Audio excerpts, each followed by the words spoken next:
문을 닫을 때 들리던 그 묵직한 철컥 소리. 우리는 그 소리 하나에 성공을 확신했고 가족의 안전을 맡겼습니다. 1억이 넘는 돈을 기꺼이 낸 이유, 그건 삼각별 세 꼭지점이 안전과 품격을 보증한다고 믿었기 때문이죠. 그런데 그 믿음이 지금 산산이 흔들리고 있습니다. 한때 7년 연속 수입차 1위, 영원할 것 같던 그 왕좌가 반토막이 났거든요. S클래스 판매량은 1년 만에 9,400대에서 4,600대로 정확히 절반이 날아갔습니다. 누군가는 경기 불황 탓이라고 말하죠. 하지만 정말 그게 전부일까요? 연두색 번호판, 화장실 사용료 같은 옵션 장사, 그리고 청라의 그 화재까지 따로따로 터진 것 같은 이 사건들이 사실은 하나의 구조로 연결돼 있습니다. 여러분이 1억을 주고 산 그 삼각별의 진짜 정체를 지금부터 단서 하나씩 함께 추적해 보겠습니다. 여러분, 한때 한국도로의 왕은 삼각별이었습니다. 벤츠 말입니다. 2016년부터 2022년까지 무려 7년을 내리 수입차 1위였죠. 7년이면 한 아이가 태어나 초등학교에 들어갈 만큼 긴 시간입니다.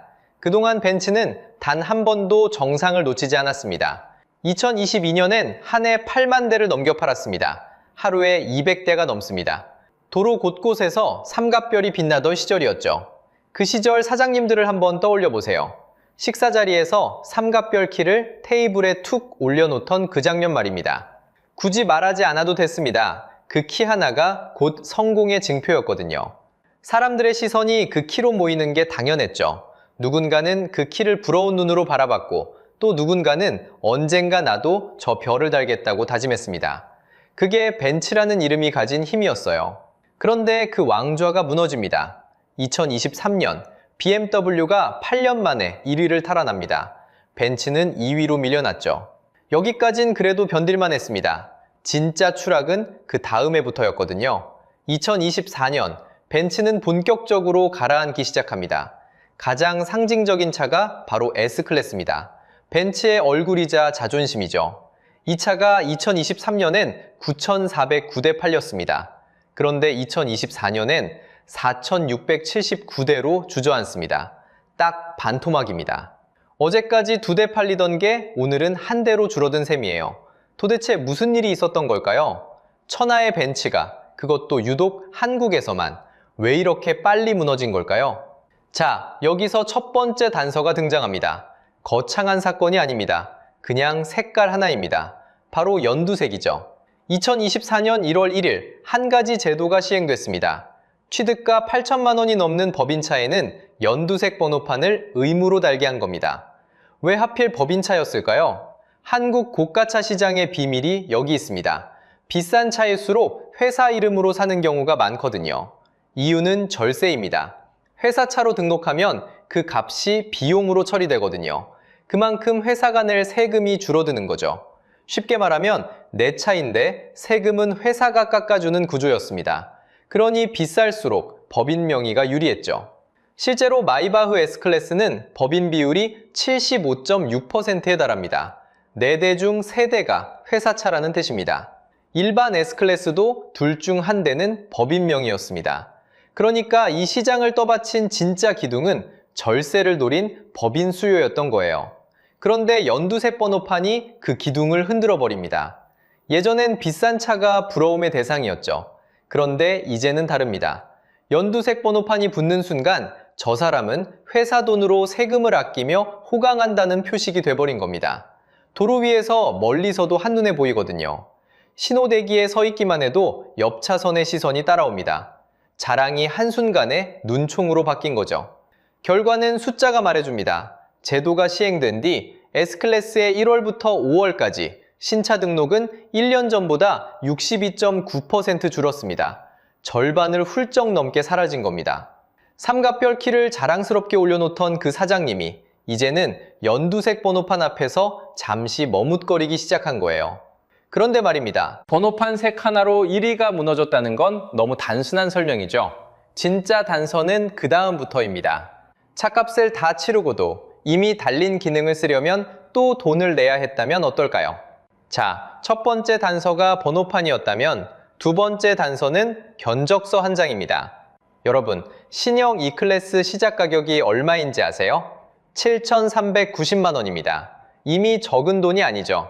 그런데 여기에 옵션을 하나둘 얹다 보면 가격이 9천만 원에 육박합니다. 시작가에서 무려 1,500만 원 넘게 더 붙는 거예요. 경차 한 대 값이 옵션이라는 이름으로 슬그머니 올라타는 셈입니다. 여기 38세 김 과장이 있다고 해보겠습니다. 큰맘 먹고 매장에 갔어요. 그런데 영업사원이 내민 견적서를 보다가 손이 멈춥니다. 분명 7천만 원대 차를 보러 왔는데 종이 맨 아래 숫자는 9천만 원에 가까워져 있거든요. 도대체 무엇이 이 차이를 만들었을까요? 여기서 진짜 황당한 지점이 등장합니다.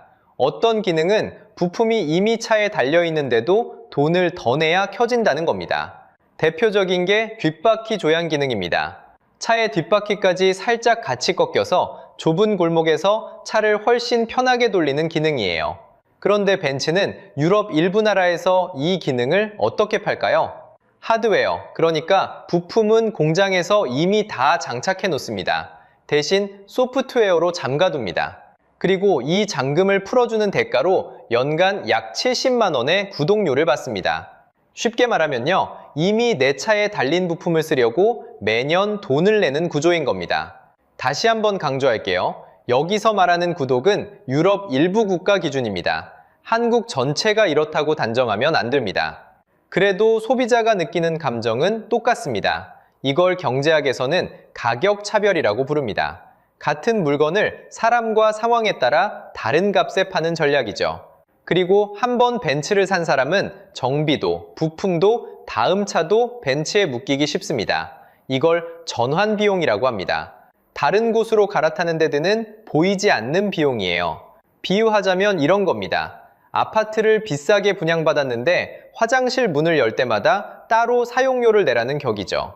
명품을 샀다고 믿었던 사람들이 바로 이 지점에서 생각합니다. 어라? 내가 호구였나? 1억을 냈는데 왜 또 손을 벌리지? 자, 그런데 여기서 누군가는 이렇게 반박할 겁니다. BMW도 아우디도 다 비싼데 왜 벤츠만 욕먹느냐고요? 정말 좋은 질문입니다. 그 답은 잠시 뒤에 분명하게 드러납니다. 그런데 말입니다. 이 돈 문제는 곧 안전 문제 앞에서 아주 작아집니다.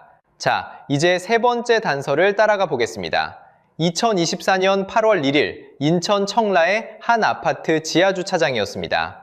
그날 그곳에 주차돼 있던 벤츠 전기차 EQE 350에서 불길이 솟았습니다. 결과는 참혹했습니다.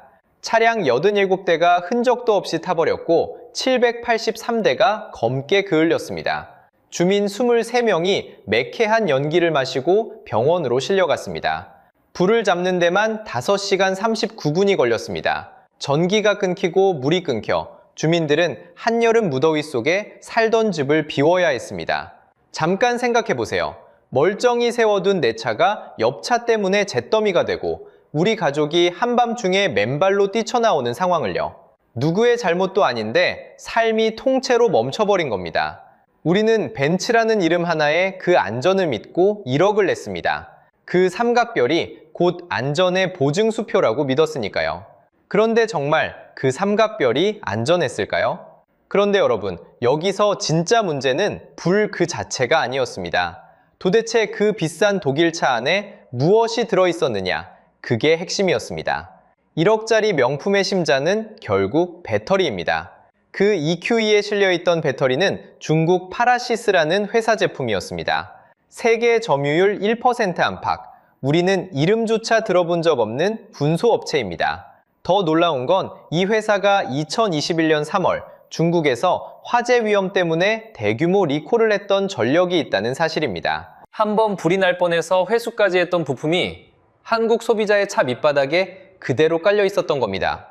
그것도 한두 대가 아니라 그 시기 EQE 전반에 깔려 있었습니다. 그런데 더 심각한 게 따로 있었습니다. 벤츠는 마치 세계 1위 배터리인 중국 카테엘을 쓰는 것처럼 판매 지침을 만들어 직원들에게 뿌렸습니다. 하지만 정작 차에 실린 건 그 파라시스였습니다. 쉽게 말하면요, 메뉴판에는 비싼 한우라고 큼지막하게 써놓고 실제로는 전혀 다른 고기를 내놓은 겁니다. 그것도 1억짜리 식탁에서요. 사는 사람은 한우값을 다 치렀는데 정작 접시 위에 뭐가 올라왔는지는 끝까지 몰랐던 거죠. 이게 단순한 실수였을까요? 공정거래위원회의 판단은 전혀 달랐습니다. 공정위는 이걸 그냥 넘기지 않았습니다. 2026년 3월 10일 표시광고법 위반으로 과징금 112억 3,900만 원을 확정했습니다. 파라시스를 실은 약 3,000대, 그 관련 매출 2,810억 원의 4%입니다. 이건 법으로 매길 수 있는 최고 비율을 한 푼도 깎지 않고 그대로 다 채운 숫자입니다. 그만큼 죄질이 무겁다고 본 거죠. 거기에 벤츠코리아와 독일 본사 두 법인을 검찰에 고발까지 했습니다. 그럼 벤츠는 어떻게 나왔을까요? 처음엔 어떤 배터리를 썼는지 그건 영업비밀이라며 입을 꾹 닫았습니다. 상식적으로 한번 생각해 보세요. 동네 식당도 김치 원산지는 빠짐없이 표시하잖아요. 그런데 1억짜리 차를 팔면서 정작 그 심장이 어디 건지는 영업비밀이라니요. 그 말 한마디가 벤츠가 한국 소비자를 어떻게 봤는지를 그대로 보여줍니다. 여론이 들끓고 나서야 벤츠는 그제야 45억 원을 인도적으로 기부했습니다. 큰 돈처럼 들리시죠? 그런데 벤츠의 한국 매출이 약 8조 원입니다. 45억은 그 0.05%밖에 안 됩니다. 한 달에 500만 원을 버는 사람이 옆집에 큰 피해를 입혀놓고 고작 커피 한 잔 값을 슬쩍 내민 셈입니다. 그게 진심 어린 사과였을까요? 아니면 그저 책임을 모면하려는 면피였을까요? 자, 여기서 핵심입니다. 독일 명품이라면서 왜 심장인 배터리가 중국산이었을까요? 이 질문의 답을 찾으려면 여러분이 낸 1억이 어디로 흘러가는지부터 따라가 봐야 합니다. 자, 여기서 핵심입니다. 여러분이 1억을 주고 벤츠 한 대를 샀다고 해보겠습니다. 그 1억은 도대체 어디로 흘러갈까요? 대부분은 이렇게 생각하실 겁니다. 독일 명품을 샀으니 그 돈은 당연히 독일 본사로 간다고요. 그런데 정말 그럴까요? 돈의 흐름을 한 단계씩 따라가 보면 전혀 다른 그림이 나옵니다. 먼저 원가입니다. 앞에서 본 것처럼 핵심 부품 상당수가 중국에서 들어옵니다. 즉, 만드는 비용은 중국 쪽에서 깎입니다. 그러면 남은 이익은 어디로 갈까요? 여기서부터가 진짜입니다. 벤츠코리아라는 회사의 주인을 보겠습니다. 지분은 독일 본사가 51%, 그리고 스타오토홀딩스라는 회사가 49%를 가지고 있습니다. 절반 가까이를 이 회사가 쥐고 있는 거죠. 그런데 이 스타오토홀딩스가 어디 회사일까요? 독일이 아닙니다. 말레이시아 화교 자본인 레이싱홍그룹의 자회사입니다. 쉽게 말하면요, 여러분이 벤츠코리아에 낸 돈의 절반 가까이는 독일이 아니라 동남아 대주주의 몫으로 잡힌다는 뜻입니다. 여기서 끝이 아닙니다. 여러분이 차를 산 그 매장, 국내 최대 딜러인 한성자동차도 이 레이싱홍그룹이 100% 가지고 있습니다. 차를 파는 곳도 회사의 큰 주주도 같은 해외 자본인 셈이죠. 숫자로 보면요, 한성자동차가 대주주에게 보낸 배당이 2021년에 1,200억, 2022년에 1,000억, 2년 동안 2,200억입니다. 벤츠코리아와 금융계열사가 나눠준 배당 1,380억 중에서도 503억이 바로 이 레이싱홍 쪽으로 갔습니다. 한국에서 한 해 8조 가까운 매출을 올리는 회사의 이익이 이렇게 차곡차곡 해외로 빠져나가는 겁니다.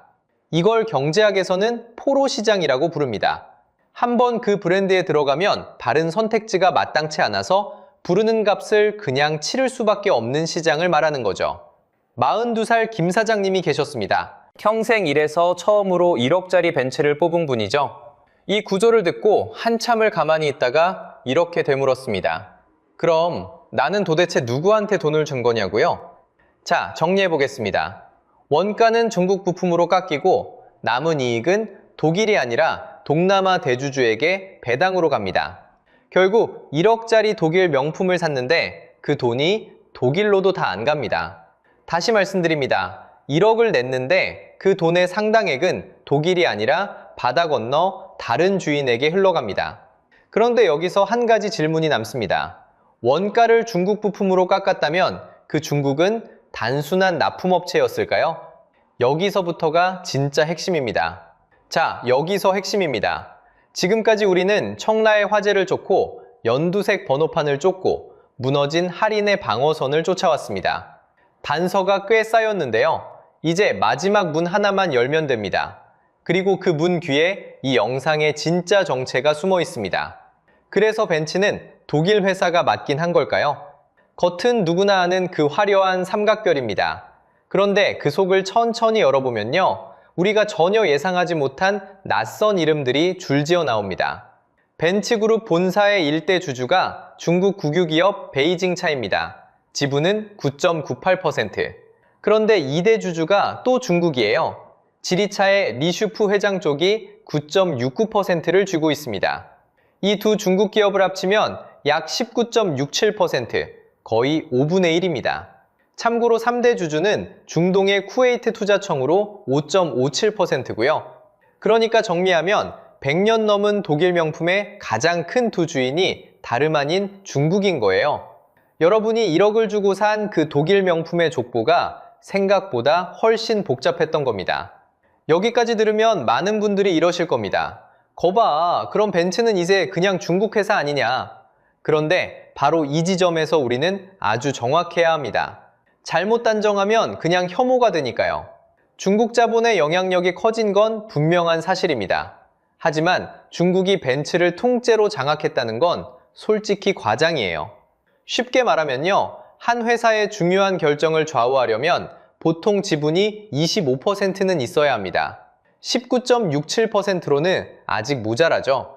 게다가 독일은 경영을 맡는 이사회와 그걸 감시하는 이사회가 아예 따로 나뉜 구조입니다. 그래서 아무리 큰 주주라고 해도 경영에 함부로 손을 집어넣기가 어려운 거예요. 그러니까 중국은 벤츠의 운전대를 잡은 게 아니라 조수석에 아주 깊숙이 올라탄 겁니다. 운전석은 아직 독일이 쥐고 있는 거죠. 하지만 그렇다고 마음이 편한 건 또 아닙니다. 독일 명품이라는 그 브랜드의 순도에는 분명히 금이 가버린 거니까요. 자, 그러면 여러분 중에 아까부터 이렇게 반박하신 분이 계실 겁니다. 배터리 다 중국산 아니냐? 요즘 어느 차나 다 그렇지 않냐고요. 맞습니다. 그래서 진짜 문제는 중국산 그 자체가 아니에요. 진짜 핵심은 신뢰가 무너졌다는 데 있습니다. 벤츠는 세계 1등 배터리 회사 카테엘 제품을 쓰는 것처럼 판매 지침까지 만들어서 돌렸습니다. 그런데 정작 차 안에 들어간 건 세계 점유율 1% 안팎의 군소업체 파라시스였습니다. 이걸 공정거래위원회가 QC광고법 위반으로 못 박았고 과징금 112억 3,900만 원을 매겼습니다. 1억 가까운 돈을 낸 소비자는 검증된 이름을 믿고 차에 올랐는데 막상 속을 열어보니 전혀 다른 이름이 들어있던 겁니다. 배신감이 드는 게 당연하죠. 그래서 요즘 사람들은 점점 검증된 정보를 따라서 삽니다. 내가 믿는 사람이 산 걸 나도 똑같이 따라 사는 거죠. 이걸 디토 소비라고 부릅니다. 디토는 나도 그거라는 뜻이에요. 검증되지 않은 건 아무리 비싸도 손이 안 가는 시대인 거죠. 결국 믿음이 곧 지갑을 여는 시대인 겁니다.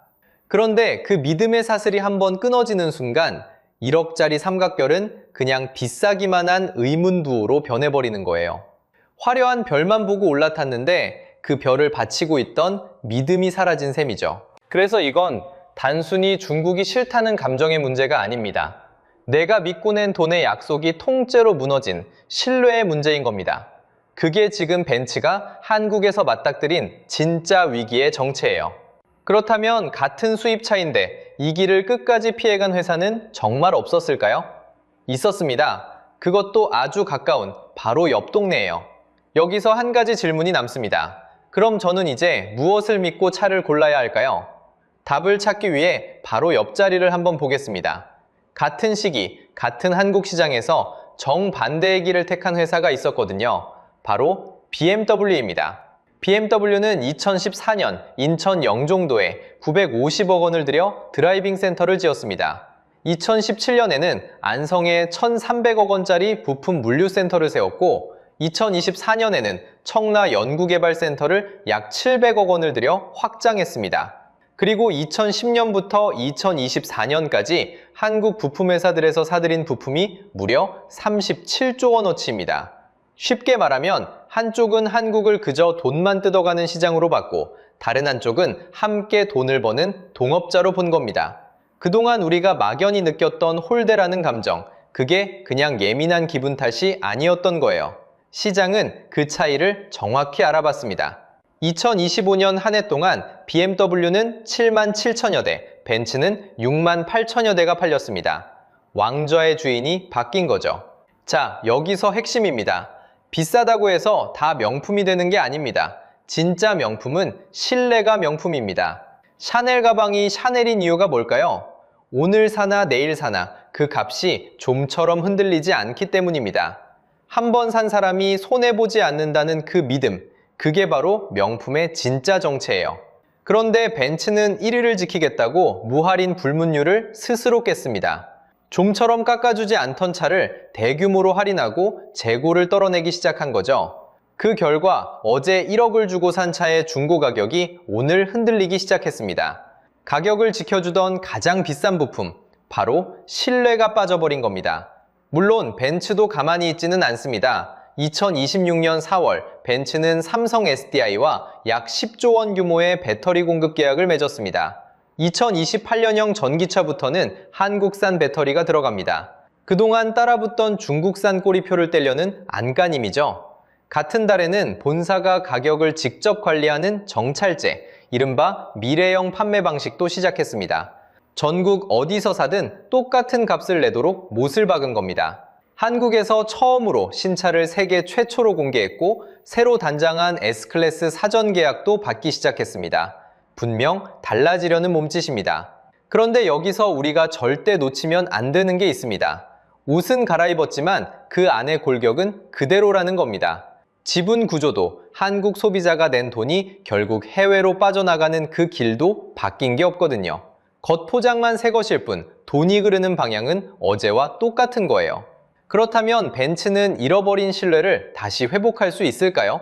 솔직히 말씀드리면 배터리를 바꾸고 가격표를 손보는 것만으로는 부족합니다. 신뢰라는 건 부품처럼 갈아 끼우는 게 아니라 오랜 시간 행동으로 쌓아 올리는 것이거든요. 그래서 마지막으로 여러분께 두 가지만 부탁드리고 싶습니다. 첫째, 브랜드의 이름값이 아니라 그 안의 구조를 보세요.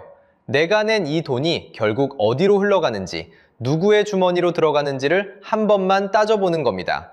둘째, 화려한 광고가 아니라 검증된 정보를 믿으세요.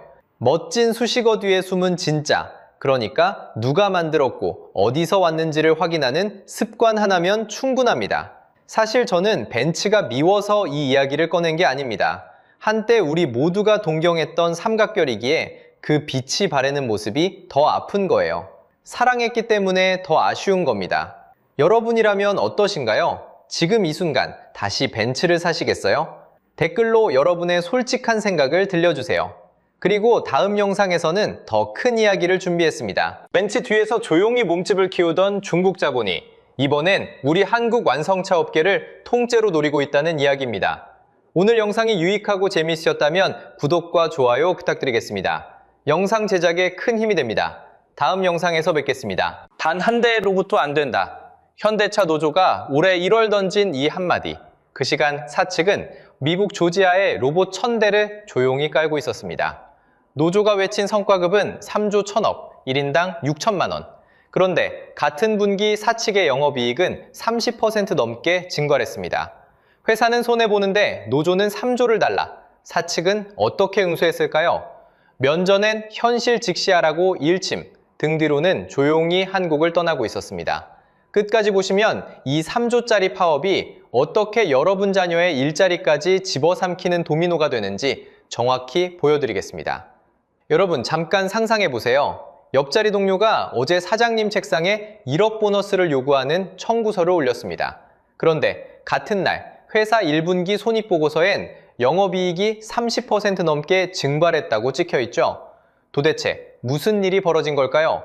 지금 한국 최대 기업 중 한 곳, 현대차 안에서 똑같은 장면이 펼쳐지고 있습니다. 올해 1월 현대차 노조는 단 한 대의 로봇도 안 된다고 선언합니다. 그리고 5월 6차 임단협까지 요구하는 점점 두꺼워졌어요.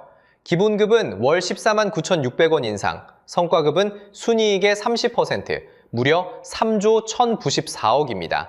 조합원 5만 명으로 나누면 1인당 평균 6천만 원이죠. 거기에 정년 65세 연장, 완전 월급제까지 얹었습니다. 결국 한 사람당 1년 보너스가 웬만한 직장인 평생 연봉 한 해치를 통째로 가져가는 셈이에요. 그런데 같은 시기 사측 책상엔 정반대 청구서가 놓여 있었습니다. 2026년 1분기 영업이익이 무려 30.8% 추락했거든요. 매출은 45조 9천억으로 역대 최대였는데 이익은 거꾸로 곤두박질 친 거예요. 도대체 왜 그랬을까요?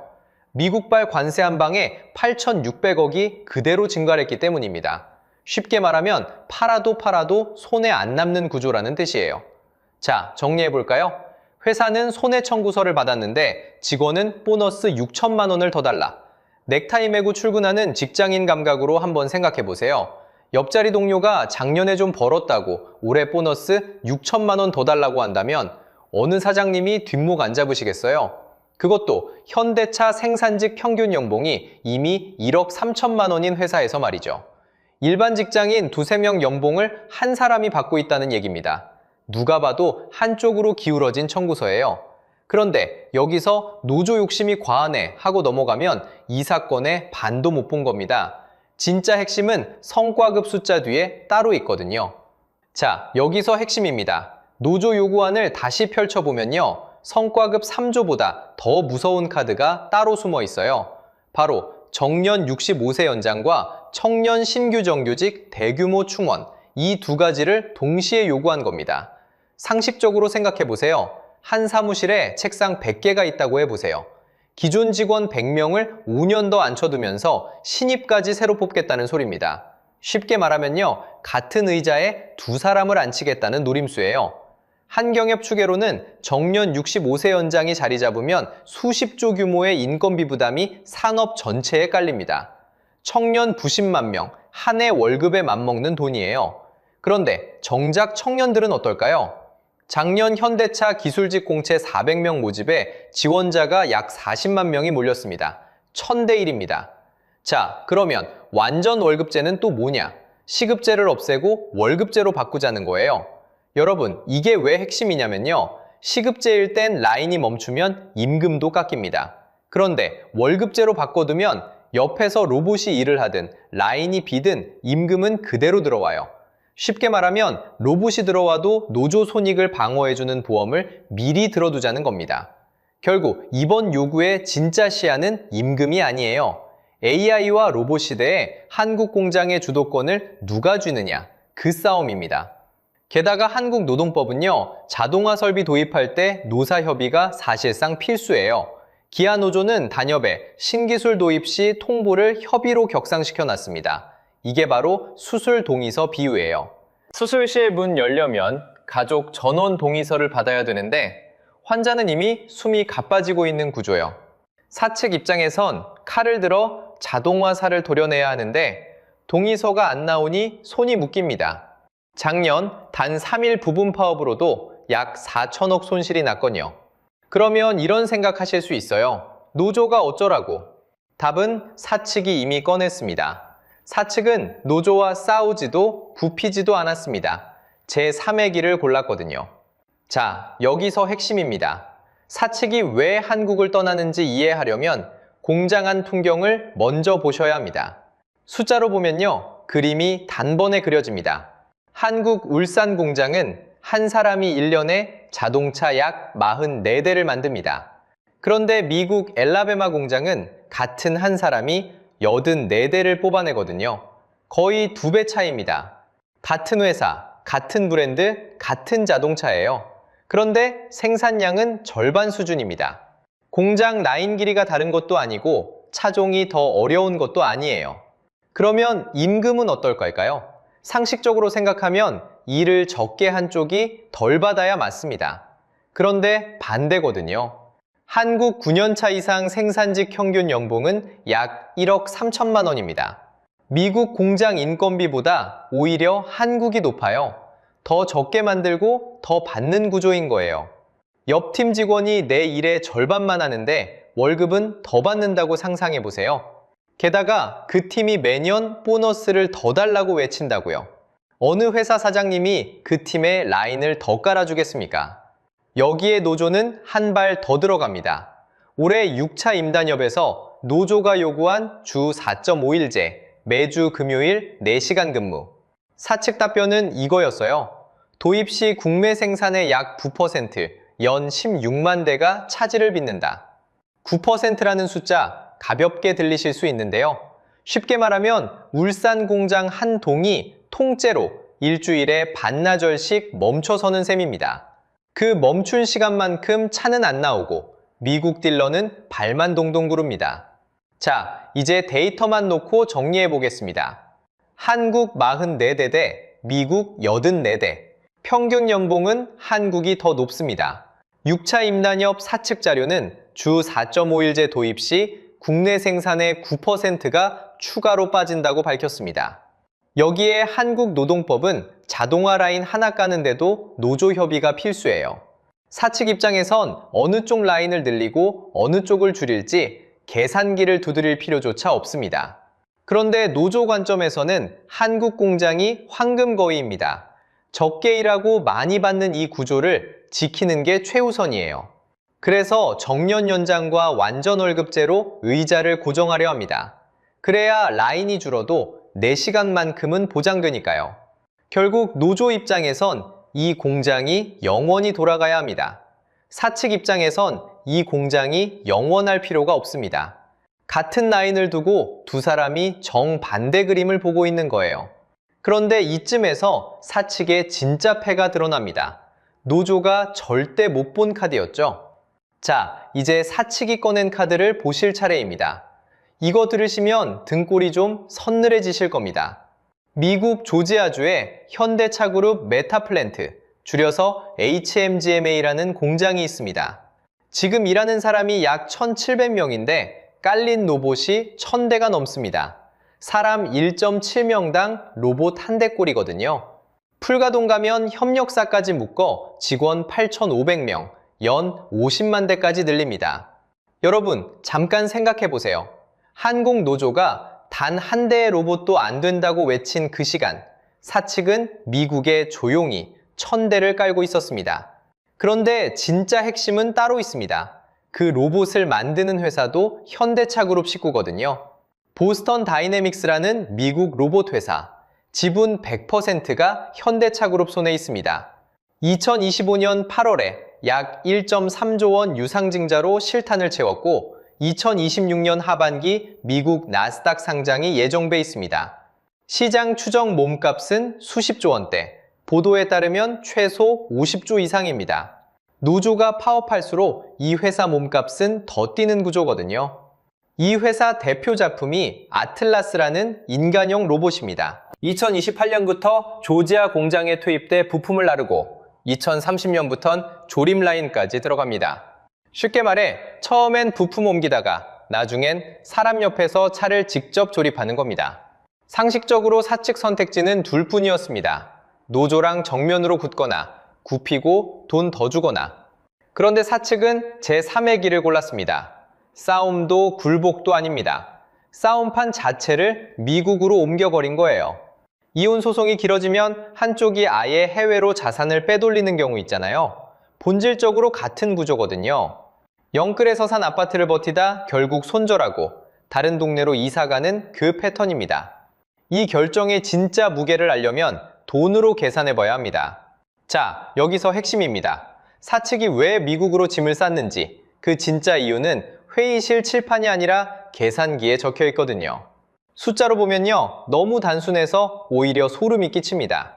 현대차그룹 9년차 이상 생산직 1명의 연 인건비 약 1억 3천만 원입니다. 옆자리 동료가 매달 1,000만 원 넘게 가져가는 그 감각이에요. 그런데 보스턴 다이내믹스가 만든 휴머노이드 로봇 한 대의 연 유지비, 대신증권이 추산한 값이 약 1,400만 원입니다. 직장인 한 분이 1년 동안 점심값으로 쓰는 돈, 그 정도라고 보시면 됩니다. 자, 단순 나눗셈 한번 해보겠습니다. 1억 3천만 원 나누기 1,400만 원, 약 9가 나옵니다. 쉽게 말하면요, 인간 숙련공 한 명이 앉아있던 그 자리에 사측 입장에선 로봇 9대를 세울 수 있다는 뜻이에요. 결국 1.3억짜리 한 명을 안고 가서 회사에 남는 건 임금 명세서 한 장.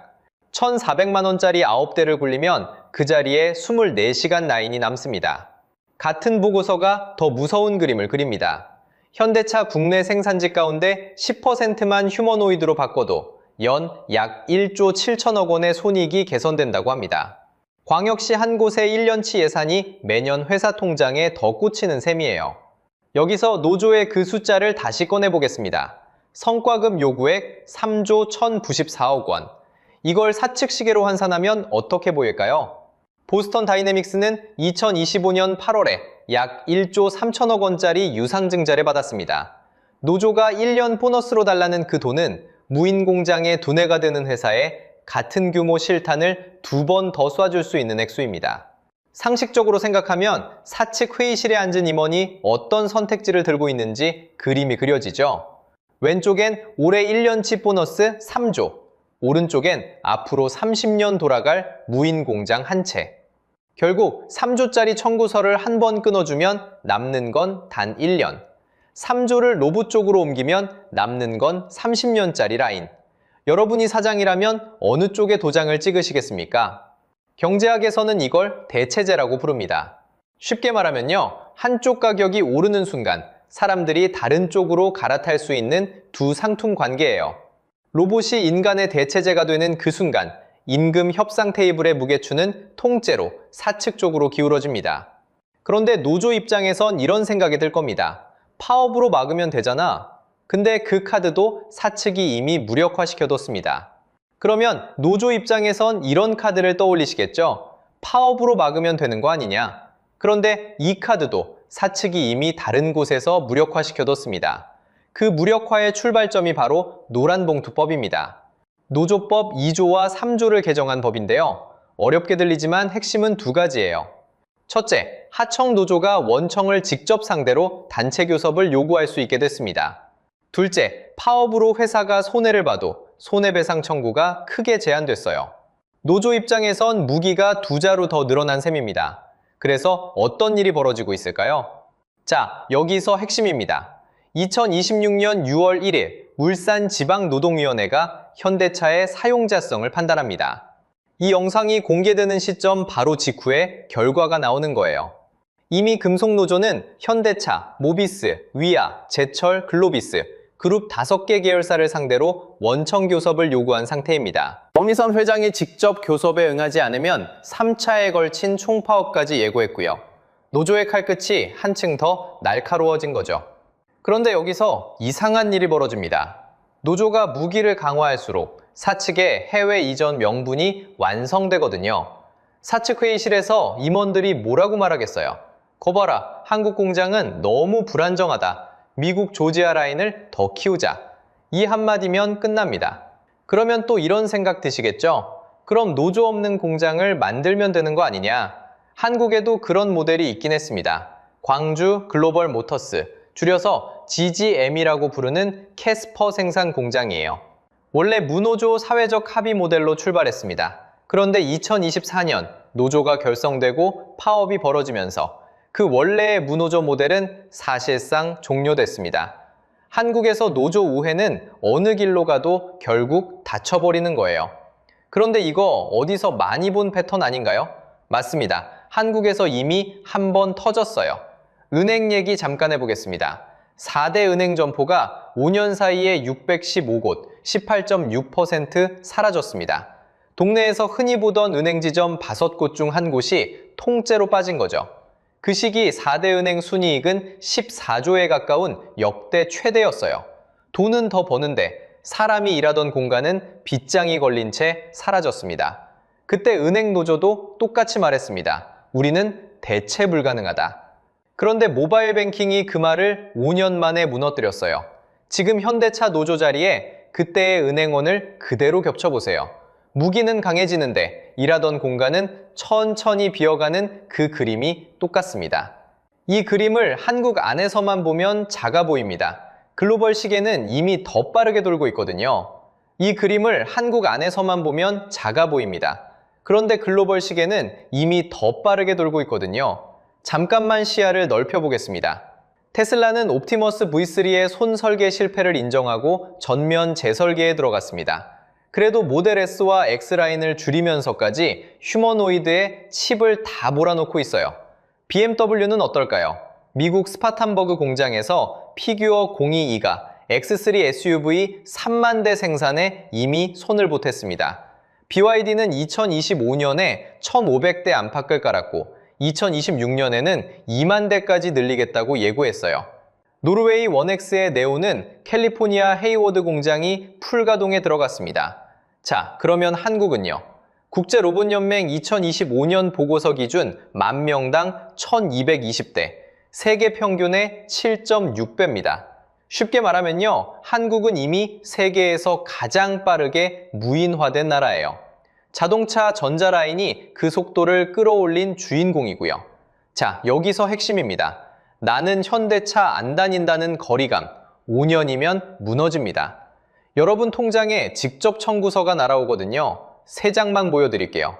첫째, 자녀의 첫 면접지가 얇아집니다. 울산 공장 생산직 신규 채용은 2025년 500명, 2026년 300명까지 줄어들었어요. 5년 뒤 자녀가 원서를 넣을 라인 자체가 매년 좁아지고 있다는 뜻이죠. 둘째, 하청 1675명의 임금이 끊기는 순간 울산, 아산, 전주의 동네 상권이 직격탄에 맞습니다. 점심 백반집, 퇴근길 치킨집, 학원 셔틀까지 매출이 한꺼번에 빠지는 거예요. 셋째, 부모님 국민연금의 토대가 흔들립니다. 로봇은 건강보험료를 안 냅니다. 4대 보험도 안 내고요. 일하는 사람 한 명이 사라질 때마다 부모님 노후 한 줄이 같이 깎입니다. 이걸 경제학에선 부정적 외부 효과라고 부릅니다. 쉽게 말하면요, 회사와 노조가 협상한 결과의 비용이 그 자리에 없던 자녀와 부모님과 옆집 사장님 카드로 청구되는 구조예요. 그러면 우리는 그냥 손 놓고 청구서만 받아야 할까요? 아닙니다. 세 가지 길이 있습니다. 자, 이제 정리해 보겠습니다. 앞으로 5년 안에 한국 자동차 산업의 무인화 비율은 2자릿수에 진입할 가능성이 높습니다. 노조가 막아도 라인 자체가 한국 땅에서 조용히 빠져나가는 그림이거든요. 산업용 로봇 밀도 세계 1위. 1만 명당 1220대인 나라에서 시간은 결코 사람 편이 아닙니다. 그러면 우리는 손 놓고 청구서만 받아야 할까요? 아닙니다. 길은 세 가지가 있습니다. 첫째, 막는 자에서 지배하는 자로 옮겨가는 길입니다. 단순 조립공으로 머무르면 로봇의 자리를 내줍니다. 하지만 로봇 운영자, 정비사, 데이터 관리자로 직무를 한 단계 올리면 이야기가 완전히 달라지죠. 사측도 이미 로봇과 협업할 줄 아는 사람을 뽑겠다고 공개적으로 못 박았습니다. 스위치를 누르는 손이 우리 손이어야 합니다. 둘째, 3조 성과급을 1조 재교육기금으로 전환하는 길입니다. 노사가 머리를 맞대 성과급 일부를 직업전환 펀드로 돌리는 그림이에요. 1년치 보너스 대신 향후 30년 일자리를 사는 셈입니다. 아직 한국에 실제 사례는 없습니다. 그래서 더더욱 지금 논의를 시작해야 하는 거고요. 셋째, 로봇세와 사회보장세 논의입니다. 쉽게 말씀드릴게요. 로봇은 건강보험료를 안 냅니다. 국민연금 보험료도 안 냅니다. 사람 한 명이 빠지고 로봇 9대가 들어오면 그 자리에 붙어있던 보험료가 통째로 사라지는 거예요. 결국 우리 부모님 노후연금이 그만큼 얇아진다는 정확한 등식입니다. 그래서 이건 노조 비판만으로 끝낼 수 있는 사안이 아닙니다. 사측의 속도, 노조의 방향, 정부의 룰, 이 셋이 한 테이블에 앉아야 비로소 풀리는 사회적 대타협의 문제거든요. 사측만 욕해도, 노조만 욕해도 답은 나오지 않습니다. 결국 우리 자녀의 첫 면접지와 부모님의 연금 명세서가 한 줄로 묶여 있다는 사실, 이 감각을 사회 전체가 공유하는 일부터 시작이라고 봅니다. 여기서 여러분께 한 가지 여쭤보고 싶습니다. 1억 연봉을 지키려는 노조의 강경 파업이 오히려 로봇 시대를 5년이나 앞당겼다는 이 역설을 여러분은 어떻게 보시나요? 댓글로 솔직한 의견 들려주세요. 다음 영상에서는 노조가 사라지면 사측이 진짜로 임금을 올려줄까? 한국 대기업이 노조 없이 운영되던 그 시절의 실제 데이터를 파헤쳐 보겠습니다. 오늘 영상이 유익하고 재밌으셨다면 구독과 좋아요 부탁드리겠습니다. 오늘도 시청해 주셔서 감사합니다.